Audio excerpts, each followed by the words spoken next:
ofisi ya mkuu wa mkoa, wilaya pamoja na shehia. Kwa maksudi tumeona kuja kuangalia maeneo haya yaliyopo Ukunjwi. Kwa maksudi tumeona tuje tuangalie maeneo haya ya bahari yaliyopo Ukunjwi, ambapo vijana, familia wanakuja kwa ajili ya mapumziko. Lakini kutokana na malalamiko ya wananchi wa shehia hii ya Ukunjwi kupitia mmong'onyoko wa maadili ambao unajitokeza katika maeneo haya, kwa hiyo tumeona ni vizuri kuja kuangalia hali, na bahati nzuri kama tulivyojionea kwamba hali si haiko rafiki sana.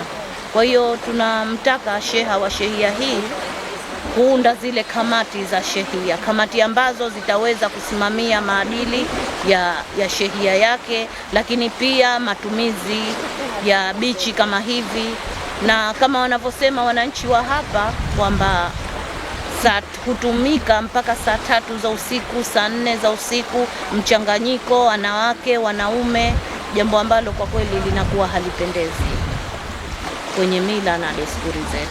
Kwa hiyo nimuombe sana sheha wa shehia hii aunde kamati ambayo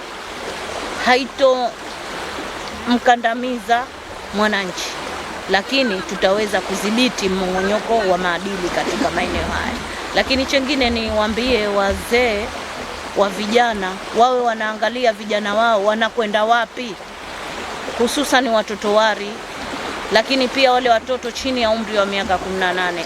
Kama tulivyoona mazingira sio rafiki sana, msitu ni mkubwa, lolote linaweza likatokea.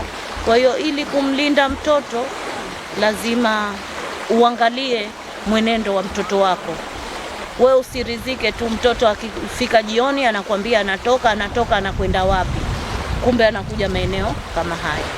Kwa hiyo zitaundwa zile kamati za kusimamia maadili katika maeneo haya, na mimi niendelee kuambia tu wanaruhusika kuja huku saa 12 asubuhi mpaka 12 jioni, tena wakatoka wakarudi zao majumbani, kwa sababu kupumzika ni haki ya kila mwananchi.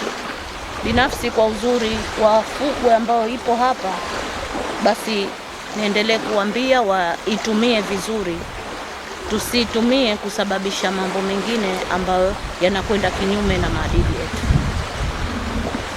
Haya, bisheha.